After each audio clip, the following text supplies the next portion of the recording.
Assalamualaikum warahmatullahi wabarakatuh. Sahabat peduli, senang sekali rasanya tentunya kembali lagi Wida menemani rutinitas Anda semuanya di hari spesial ini, yaitu di hari Jumat yang berkah. Tentunya kembali lagi kami mengadakan program komisi khusus penyiaran Islam ya sahabat peduli di hari ini. Tentunya telah hadir di studio bersama kami dengan Bapak Dr. Irwan Idrus MM. Apa kabarnya Bapak? Assalamualaikum. Waalaikumsalam warahmatullahi wabarakatuh. Baik, alhamdulillah. Alhamdulillah, alhamdulillah sehat selalu di sini Pak ya. Iya, dan insya Allah sudah siap untuk menjalankan talk show kita di hari ini. Insya Allah. Insya Allah. Nah, Pak, untuk Bapak Dr. Irwan Idrus ingin menyampaikan tema pokok pembahasan kita di hari ini dengan tema apakah kira-kira Pak? Ya, untuk hari ini insya Allah tema kita adalah seputar bagaimana membangun sebuah generasi milenial yang Qurani. Wah, Masya Allah. Jadi ini tentunya bisa memperbaiki kualitas diri kita juga Pak mungkin ya. Benar. Oke, nah untuk sahabat peduli yang tentunya ingin mengetahui lebih lanjut dengan tema pokok pembahasan kita, sebelumnya saya ingatkan dulu untuk sahabat peduli yang ingin nanti memberikan pertanyaan-pertanyaan kepada beliau, yang ingin mungkin memberikan masukan atau memberikan pertanyaan yang mungkin kemarin-kemarin ingin dipertanyakan, karena cuma sekali dalam seminggu loh ya acara kita saat ini. Jadi tentunya manfaatkan program acara kita yang tentunya hanya sekali dalam seminggu atau hari Jumat aja ya sahabat peduli. Kami tunggu nanti interaksinya sahabat peduli di via telepon live di 0811459969, atau bisa juga ya untuk sahabat peduli yang ingin menyaksikan langsung Ustaz Dr. Irwan Idrus MM bisa mengunjungi siaran langsung kami di Radio Peduli Parepare 96,9 FM seperti itu. Nah, silakan Pak Ustaz untuk ingin memberikan tema pembahasan kita di hari ini kepada seluruh sahabat peduli yang mendengarkan kita. Baik, terima kasih Mbak Widya. Iya. Bismillahirrahmanirrahim. Assalamualaikum warahmatullahi wabarakatuh. Waalaikumsalam. Alhamdulillahirabbil alamin allazi khalaqal mauta wal hayata liyabluwakum ayyukum ahsanu amala. Asyhadu an la ilaha illallah wahdahu la syarikalah wa asyhadu anna sayyidana Muhammadan abduhu wa rasuluh. Allahumma salli ala sayyidina Muhammad wa ala alihi thayyibin at-thahirin wa ashabihi muntajabin, amma ba'd. Para pemirsa, para pendengar Radio Peduli yang sama berbahagia dimanapun berada, insyaallah tema kita pada hari ini sebagaimana yang saya sebutkan tadi adalah bagaimana membangun generasi milenial yang Qurani. Bung Karno sebagai seorang proklamator kita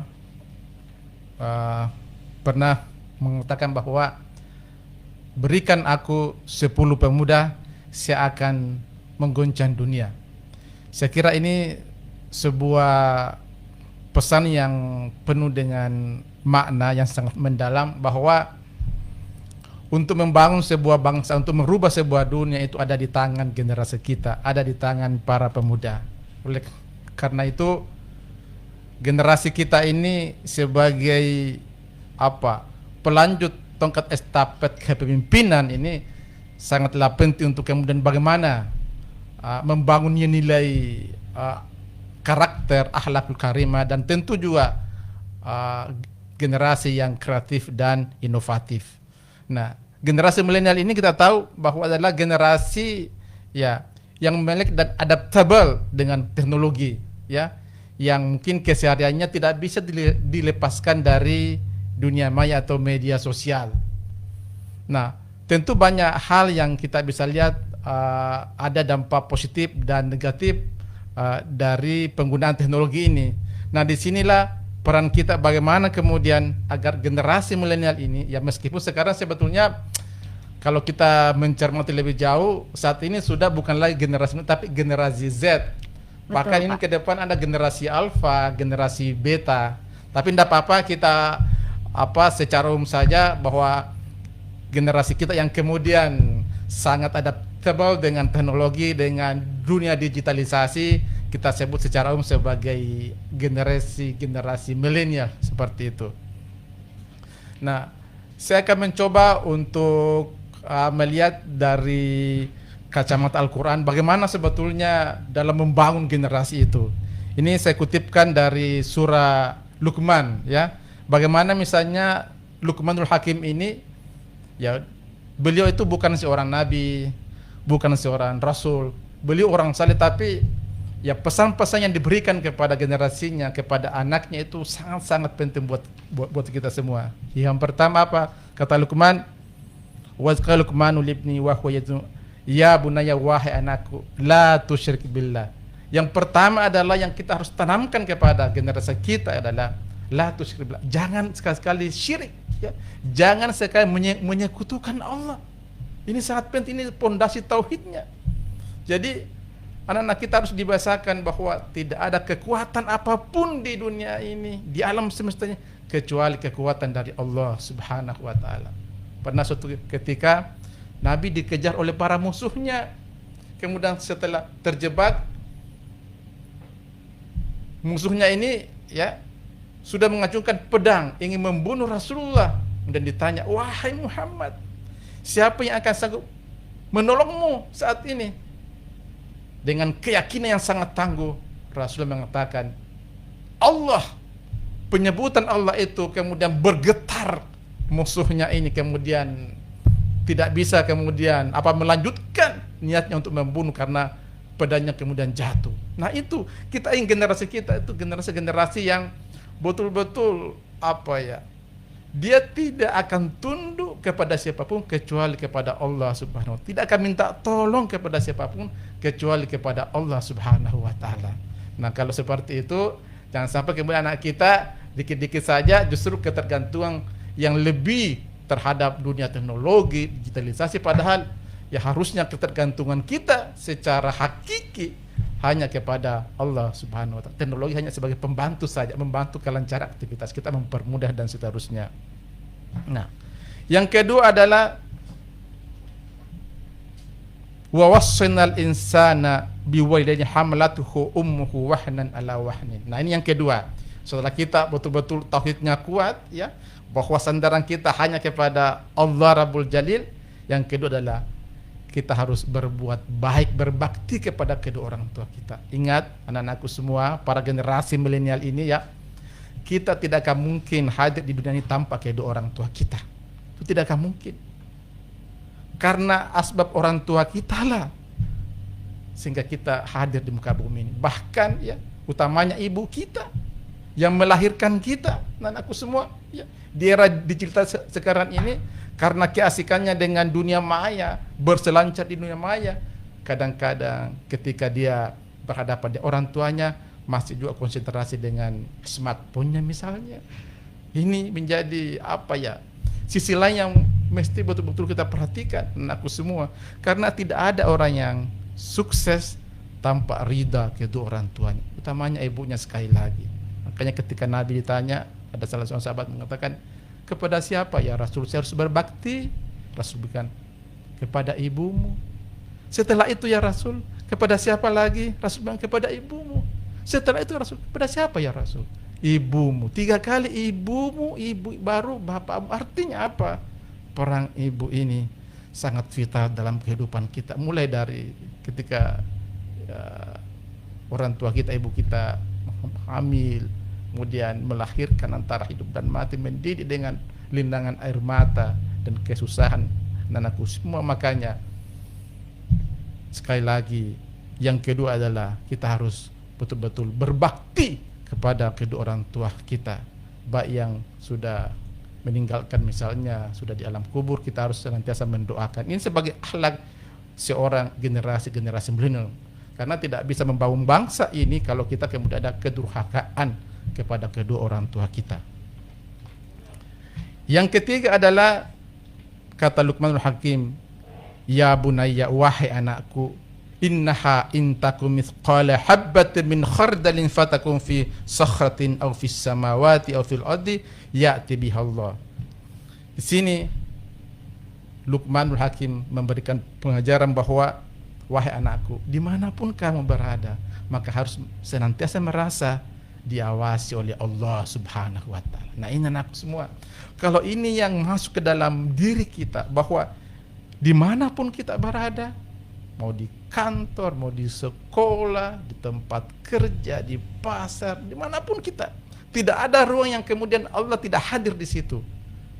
Nah, ini kalau ini yang terhunjam dalam diri kita, maka saya kira anak-anakku semua, generasi milenial ini tidak akan melakukan hal-hal yang negatif, tidak akan menyebarkan hoax ya, misalnya tidak akan mencaci maki karena semua tercatat, semua diketahui oleh Allah, tidak akan melakukan manipulasi dan seterusnya. Nah, ini yang menjadi kendala kita hari ini ya, mohon maaf ya. Korupsi ini memang sangat sudah sangat sulit untuk diatasi. Di mana-mana misalnya kita mendengarkan berita hal-hal yang mengiris ya, sangat memprihatinkan anak-anakku semua. Jangan sampai kemudian generasi kita juga ini terbawa. Mari kita anak-anakku semua, generasi milenial ya, komitmen untuk berintegritas, untuk secara jujur dan senantiasa merasa diawasi oleh Allah Subhanahu wa taala. Wa huwa ma'akum aina ma kuntum. Dimanapun kamu berada, Allah senantiasa melihatmu. Itu yang ketiga. Yang keempat adalah pembelajaran dari Luqmanul Hakim adalah ya bunayya aqimis shalah. Nah, ini yang ketiga, aqimis shalah, dirikan salat. Jangan kita larut dengan dunia maya kita, larut dengan berselancar di dunia maya ya, main FB misalnya ya, mau di Twitter, mau di Instagram dan seterusnya. Kita kemudian lupa waktu sholat. Nah, ini sangat penting anak-anakku semua. Generasi milenial itu generasi yang justru memanfaatkan teknologi itu untuk kemudian dekat dengan Allah. Misalnya di smartphone kita, HP kita akan ada pengingat bisa masuk waktu sholat. Pas masuk sholat, ini sangat bagus, kita tinggalkan seluruh aktivitas kita secara on time. Nah, itu namanya kita memanfaatkan teknologi untuk lebih dekat dengan Allah Subhanahu wa taala. Di kita juga kan sudah ada Al-Qur'an. Jadi ya, generasi milenial yang Qur'ani itu yang selalu akrab dengan Al-Qur'an ya. Apalagi semua di HP-nya sudah terinstal ya Al-Qur'an. Jadi tidak ada alasan hari ini kemudian kita jauh dari Al-Qur'an. Justru dengan kehadiran teknologi ini, digitalisasi ini, kita lebih dekat dengan Al-Qur'an dan kita akan lebih sukses lagi membangun pribadi, membangun keluarga, membangun masa depan bangsa ini. Yang terakhir anak-anakku semua ya, generasi milenial, pesan dari Luqmanul Hakim adalah wala tusair haddaka linnas ya, dan janganlah kamu memalingkan mukamu dari manusia karena sombong. Nah, ini sangat penting, jangan kamu kita angkuh. Jangan sampai karena followers kita sudah sangat banyak misalnya membuat kita angkuh ya, mana-mana kita ini. Mari dengan segala capaian prestasi kita ya, membangun kerendah hatian kepada sesama ya. Kata Nabi, tidak akan pernah masuk surga orang yang dalam hatinya ada kesombongan meskipun sebesar biji zarah. Kita harus hormat kepada guru-guru, pada siapapun ya di sekolah. Kita harus hormati semua itu, karena dengan mereka lah kita mendapatkan ilmu, tetesan ilmu dari mereka. Sehingga ketika kita sukses misalnya menjadi seorang pejabat, menjadi apapun dia senantiasa mengingat jasa-jasa siapapun yang telah membawa kesuksesan buat dia. Nah, itulah orang-orang generasi milenial yang kita anggap generasi hebat karena dia tetap rendah hati dengan capaian yang telah peroleh. Saya kira itu Mbak Widya yang sementara. Yang sementara tentunya kita sampaikan Pak ya. Masya Allah, cukup luas sekali ternyata Pak ya, dan tentunya ini memang sepertinya harus kita ini ya, miliki semua 5 ini Pak ya, karena tentunya untuk membuat kualitas diri kita lebih baik lagi Pak sebagai generasi milenial atau Gen Z. Gen Z ya. Iya betul Pak. Jadi ingat tadi yang pertama ya, Sobat Peduli, yang tentunya bisa dicatat dan digaris bawahi itu adalah ini, jangan syirik Pak ya. Ya, jangan syirik. Iya, atau tidak meminta tolong selain Allah Subhanahu wa taala. Nah, yang kedua tadi berbakti kepada orang tua. Ini memang harus Pak ya, karena memang jika kita melihat ke realitas sekarang Pak ya, generasi-generasi muda itu memang mungkin ada beberapa sebagian yang tidak memperdulikan orang tua. Dia lebih fokus kepada masa depan seperti itu Pak. Jadi ingat ya, harus berbakti kepada orang tua. Ingat selalu dimanapun Anda berada, dimanapun kamu sekolah mungkin, harus berbakti kepada orang tua. Setidaknya komunikasi yang nomor 1 dulu Pak ya. Iya, berikut itulah merasa diawasi terus oleh Allah Subhanahu wa taala. Iya, dan berlanjutnya dirikan sholat tentunya di tengah-tengah aktivitas sibuk-sibuknya generasi Gen Z sekarang, harus tentunya ingatlah yang pertama sholatnya ya, dan yang terakhir jangan memalingkan muka hingga membuat Anda memunculkan sikap sombong Ya. seperti itu.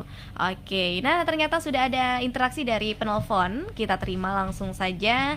Yang tadi menelpon di 969 boleh diulang lagi. Oke, ternyata sudah ada Pak. Kita terima pertanyaannya Pak ya. Ya, silakan. Oke, Assalamualaikum warahmatullahi wabarakatuh. Assalamualaikum Pak Ustaz. Waalaikumsalam warahmatullahi wabarakatuh ya Pak. Aku mau bertanya. Oke. Udah itu ada Kak di Oke, ternyata ini dari Tondeng Pak Ustaz. Oh, dari Ini Tondeng. dari Assalamualaikum. Pak Sidrap. Oke, Waalaikumsalam warahmatullahi wabarakatuh. Ini teman kita ya Tondeng dari Sidrap. Oh, iya, Dia Pak fans Tondeng. Radio Peduli Pak. Wah, mantap Memiliki itu. spesialis karena ini Pak. Ini berbicaranya ini agak Oh, iya. ini ya, Iya, jadi biasa. ya Ya, jadi- tentunya beralih ke via WhatsApp. Ya. Iya. Oke, kami bacakan di via WhatsApp pertanyaan dari Tondeng di Lainungan. Assalamualaikum Pak Ustaz. Waalaikumsalam warahmatullahi wabarakatuh. Mau bertanya, katanya, apakah ada doa yang bagus kita bacakan? Apakah ada doa yang bagus kita bacakan jika kita sedang sedang sholat di tengah malam? Maksudnya, iya. Ya. Bisa dicatat mungkin Pak Ustaz? Ya. Oke, nih katanya mau bertanya apakah ada doa-doa yang bagus kita baca kalau misalnya kita lagi sholat di tengah Ya. malam atau sepertiga malam mungkin maksudnya nih ya. Iya, oke, penyair cinta atau Tondeng ya, tentunya sudah dicatat oleh Ustaz dan mungkin langsung mau dijawab Pak Ustaz? Ya, bisa. Oke, silahkan. Terima kasih dari Pak Tondeng ya. Iya, ini betul. memang Di Lainungan sekarang- tepatnya, Di Pak. Lainungan ya, alhamdulillah. Jadi Iya. memang sekarang ini karena kemajuan teknologi kita bisa menggunakan fasilitas apa saja, menggunakan WhatsApp misalnya bisa ya, sehingga kemudian interaksi tetap ada. Nah, ini terkait dengan doa di tengah malam. Jadi ya memang dalam Al-Quran itu disampaikan salah satu ciri dari hamba Tuhan yang taat ada wa ibadur rahman alladziina yamshuna 'alal ardi hauna wa idza hatabahum jahiluna qalu salama. Kemudian dan seterusnya, cirinya itu bahwa mereka bangun di keheningan malam itu bermunajah kepada Tuhannya. Oke. Nah, doa yang paling bagus sebetulnya adalah kita senantiasa beristighfar kepada Allah Subhanahu wa Oke. taala. Jadi kita memperbanyak beristighfar ketika bangun tengah malam, kita banyak beristighfar bahwa betapa banyak dosa yang telah kita lakukan. Ya. Kita mohon ampun kepada Allah atas segala kesalahan yang pernah kita lakukan. Karena tanpa itu Bapak Ibu sekalian, maka kita tidak akan pernah sampai kepada ridha Allah Subhanahu wa taala. Nah, itu. Kemudian ya, yang kedua, doa yang sering kita baca ketika habis sholat itu juga sudah sangat bagus. Rabbana atina fid dunya hasanah wa fil akhirati hasanah wa qina azabannar. Ya Allah, berikan aku kebahagiaan. Nah, ini sangat penting, beri kebahagiaan, kesuksesan dalam hidup. Fid dunya, kebahagiaan di dunia supaya kemudian kehidupan kita bagus, rezeki lancar, kesehatan bagus. Itu namanya adalah kebahagiaan kita di dunia. Kita harus minta karena kita hidup di dunia dengan segala kehusuan kita. Kalau kita memohon Rabbana atina fid dunya, berikan saya kebahagiaan di dunia ini. Kebahagiaan banyak macam ya. Kalau kita sudah bisa senyum ketika bangun di pagi hari, mendengar misalnya kokok ayam, itu sudah sangat bagus ya. Dengan keadaan dalam sehat bugar misalnya, itu sudah sangat bagus. Nah, fid dunya hasan wa fil akhirati hasanah, berikan juga kami ini kebahagiaan di akhirat. Jadi bukan cuma kita bahagia di dunia, punya Iya. misalnya Harta harta yang- melimpah, rumah yang mewah, Iya. kemudian istri suami yang cantik, Cantik, yang gagah rupawan. misalnya, apapun kita inginkan bisa kita kita Iya. bisa menyumbang ke panti asuhan, kita membantu fakir miskin, kedua orang tua kita, dan seterusnya. Itu kan sangat membahagiakan. Itu di dunia. Kemudian wafil akhirat, di akhirat juga ya Allah. Akhirat, Ketika iya. kita kemudian meninggal, karena biar bagaimanapun kita akan tinggalkan Tentu. dunia ini, Iya, kita hanya sementara.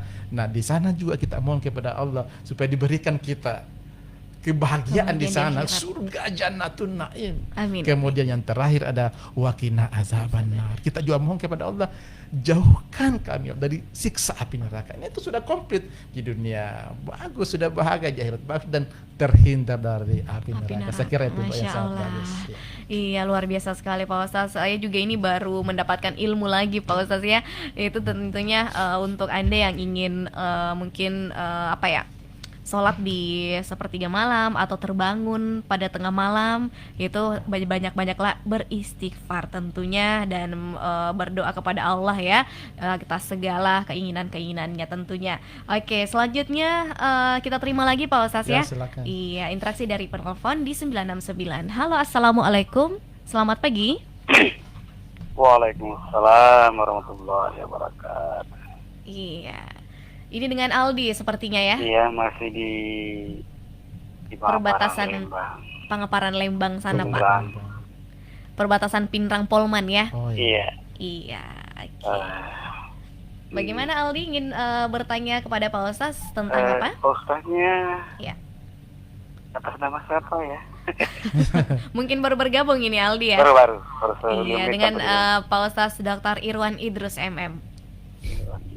Ya, Iya. assalamualaikum Ustaz. Waalaikumsalam warahmatullahi wabarakatuh. Ya, silakan Pak Aldi. Bagus juga temanya. Apa temanya itu? Saya buka. Iya. Membangun generasi milenial yang Qurani. Kayak aneh ya, kayak tema ketika Iya. MTQ. Iya. Dan apa ya, di zaman sekarang ini membangun Quran, apa ya, menanam ke apa jiwa Qurani dalam setiap generasi, sepertinya tantangan besar ya.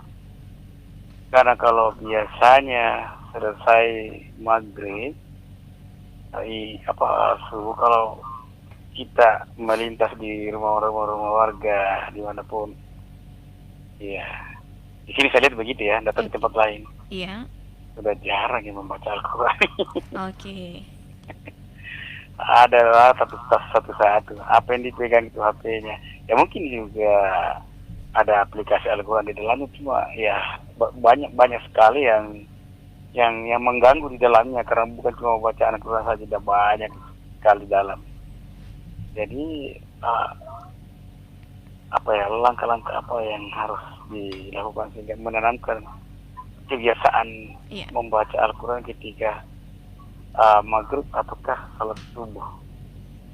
Dan apa namanya, memang ya, habis baca Al-Quran itu ada keringanan dan ada kesejukan tersendiri bagi setiap anak-anak muda ketika dia tertarik membacanya. Iya. Tapi kalau kondisi seperti ini ya terkalahkan oleh teknologi. Ya bagaimana ya ini seharusnya Pak. Assalamualaikum warahmatullahi wabarakatuh. Oke, Waalaikumsalam waalaikumsalam warahmatullahi wabarakatuh. Oke, berarti ya saya ambil aja garis besarnya Pak Ustaz ya. Pertanyaan dari Aldi yang berada di Pangaparan Lembang sana. Ternyata pertanyaannya itu adalah bagaimana sih misalnya contohnya atau langkah-langkah apa saja Pak Ustaz ya yang dilakukan, mungkin peran-peran orang tua atau warga sekitar untuk memberikan edukasi-edukasi untuk generasi Gen Z atau generasi milenial ini untuk tertarik membaca Al-Quran. Seperti itu Pak Ustaz, silahkan. Baik, Iya. terima kasih Mbak Widya. Iya. Jadi saya kira ini sangat penting ya untuk kita sampaikan kembali bahwa bagaimana supaya generasi Gen Z ini ya, generasi milenial ini bisa kemudian lebih akrab dengan Al-Quran. Jangan sampai kemudian lebih akrab dengan smartphone-nya, HP-nya daripada Al-Quran. Nah, ini sangat penting. Nah, ini juga yang menjadi apa ya, unik-unik dari Rasulullah SAW ya. Beliau ketika dilempari kotoran, beliau tidak pernah menyampaikan uniknya kepada Allah Subhanahu wa taala. Beliau dihina, tidak, beliau biasa saja. Tapi ketika Al-Quran ini diabaikan, maka apa kata Rasul dan Al-Quran? Wa qala Rasul, ya Rabbi, inna qaumi ittakhadhu hadzal Qur'ana mahjura. Kata Nabi, wahai Tuhanku, sesungguhnya umatku ini sudah mengabaikan Al-Quran. Nah, inilah yang hari ini kita lihat seperti tadi yang disampaikan di Aldi ya. Nah, gimana caranya, langkah-langkahnya? Yang pertama ya, kita harus membangun kesadaran diri kita bahwa Al-Quran ini adalah petunjuk bagi kita, sebagai guidance dalam hidup kita. Jadi Al-Quran itu bukan hanya sekedar dibaca, tapi dipahami maknanya, kemudian nanti kita implementasikan dalam kehidupan. Ya, coba kita Al-Quran salah satu contoh misalnya, Al-Quran mengatakan misalnya, yang lainnya innamal khamru wal maisiru wal anzabu rijzum min amal syaitan fajtanibuhu. Wahai orang yang beriman, sesungguhnya minuman khamar itu ya masuk juga narkoba, berjudi dan seterusnya, min amali syaitan, itulah perbuatan syaitan. Fajtanibuhu, kata Allah, hindari jauh itu. Tapi apa yang dilakukan anak kita karena dia tidak mencermati Al-Quran, tidak membaca Al-Quran dengan baik, maka dia lakukan itu. Dia lakukan narkoba, dia kemudian baju, padahal itu bukan perbuatan manusia, itu perbuatan syaitan, kata Al-Quran. Lagi-lagi karena masyarakat kita tidak mentadaburi, mencermati Al-Quran. Coba kita jadikan Al-Quran sebagai pedoman kita. Al-Quran mengatakan misalnya, la taqrabuz zina innahu kana fahisha, jangan dekati zina karena itu seburuk-buruk perbuatan. Tapi coba lihat anak-anak kita ya, maaf, ini anak-anak SMP sudah kemudian melakukan hal yang di luar ya yang seharusnya dilakukan. Kan apa? Dia tidak membaca Al-Quran petunjuknya dalam hidup ini. Ya, coba kita lihat misalnya ketika ada produk mau dikeluarkan dalam SIM misalnya, katakanlah mobil Toyota. Iya, oke. Itu pasti ada buku petunjuknya. Ini yang bisa dilakukan, ini yang tidak. Tidak boleh kecepatan terlalu tinggi, tidak boleh dibebahan ini karena akan rusak itu mobil. Manusia ketika diciptakan Tuhan itu dilengkapi buku petunjuk Al-Quran. Nah, Al-Quran. kenapa hari ini banyak yang bunuh diri lah, banyak yang melakukan kemaksiatan karena dia tidak menjadikan Al-Quran petunjuknya seperti itu. Jadi lagi-lagi memang ini sangat dibutuhkan bagaimana membangun kesadaran bahwa Al-Quran ini petunjuk kita sebagai manusia, produk dari Tuhan. Mau tidak mau Al-Quran kita jadikan sebagai cahaya dalam kehidupan kita. Makasih. Masya Allah. Iya, tentunya seperti itu ya jawaban dari Pak Ustaz untuk pertanyaan dari Aldi yang berada di perbatasan Polman, Pinrang Polman di sana. Ya, memang tentunya kita sebagai manusia harus menjadikan petunjuk ini Pak ya, petunjuk Al-Quran tersebut.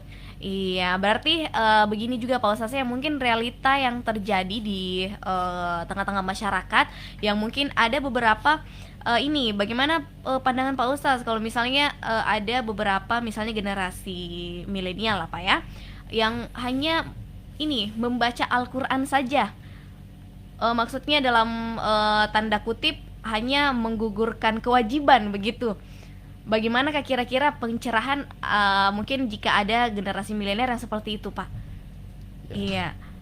Terima kasih dari Mbak Widya. Jadi memang terkadang memang misalnya kita dipertemukan sebuah realita. Ada orang hanya sekedar membaca saja Al-Quran seperti itu. Tapi dia tidak kemudian mendalami apa makna yang terkandung di situ.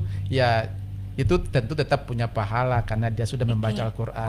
Tapi dampak yang lebih jauh itu agak kurang ya. Jadi makanya sekarang ini ya mohon maaf ya, banyak di antara generasi kita hanya sekedar memburu menghafal. Makanya banyak kan sekolah-sekolah tahfiz ya, artinya bukan saya mengecilkan itu, sekolah tahfiz itu sangat bagus, tapi yang paling penting juga adalah bagaimana kemudian membangun kesadaran supaya kemudian itu tadi Mbak Wida bilang jangan sampai hanya sekedar dihafal, dibaca kan gampang ya, tapi implementasi, memahami maknanya, apa sih maknanya ini kata per kata, karena kalau ini diimplementasikan saya yakin generasi kita menjadi generasi yang sangat hebat ke depan, yang berkualitas tentunya.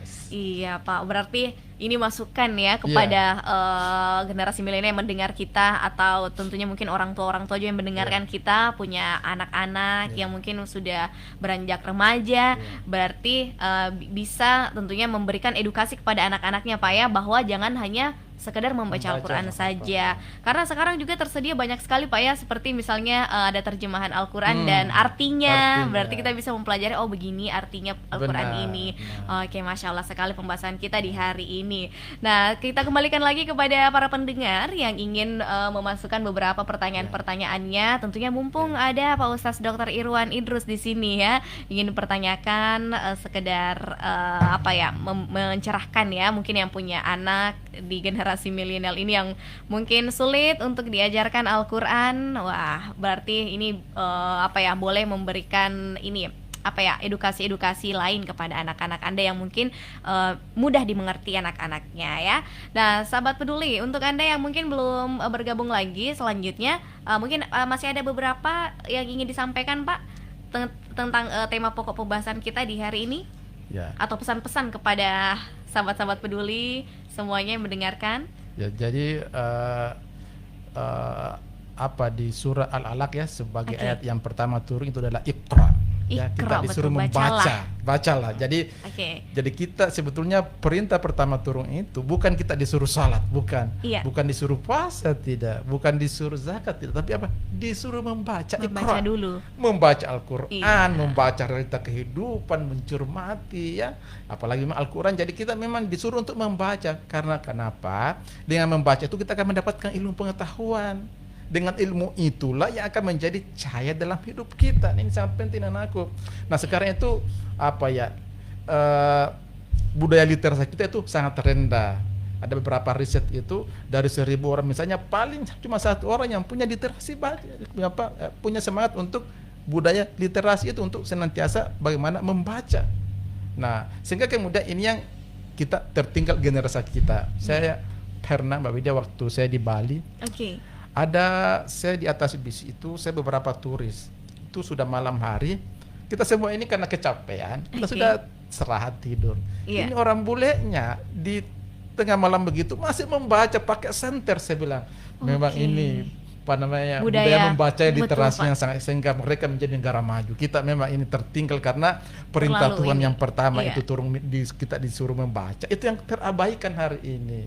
Itu Mbak Widya. Iya, berarti memang kita harus selalu menggali, mencari Menggali. ilmu yang ada, Pak ya. Iya. Iya, jangan tentunya mungkin Anda merasa diri Anda sudah misalnya sudah banyak ilmu seperti itu. Karena tentunya orang yang kita temui itu adalah ilmu yang berbeda, Pak ya. Berbeda. Iya, betul sekali. Iya. Jadi tentunya itulah tadi ada beberapa pembahasan kita yang sangat-sangat luas, yaitu mengenai membangun generasi milenial yang Qurani. Tentunya kembali lagi jika sudah tidak ada yang ingin sudah tidak ada yang ingin bertanya kepada Pak Ustaz, maka mungkin bisa kita ini Pak Ustaz ringkas atau sajikan beberapa ringkasan tadi terkait tema pokok pembahasan kita di hari ini. Ya, para pendengar Radio Peduli yang sangat berbahagia, saya ingin sebagai closing statement saya menyimpulkan bahwa untuk membangun generasi milenial yang Qurani ini mau tidak mau harus kita senantiasa akrab dengan Al-Quran. Kita jadikan Al-Quran itu sebagai hudan kita, petunjuk kita, karena Al-Quran sudah sudah sangat jelas bahwa Al-Quran itu sebagai hudan linnasi wa bayyinatin minal huda wal furqan. Al-Quran ini menjadi petunjuk kita dalam mengarungi hidup dan kehidupan ini.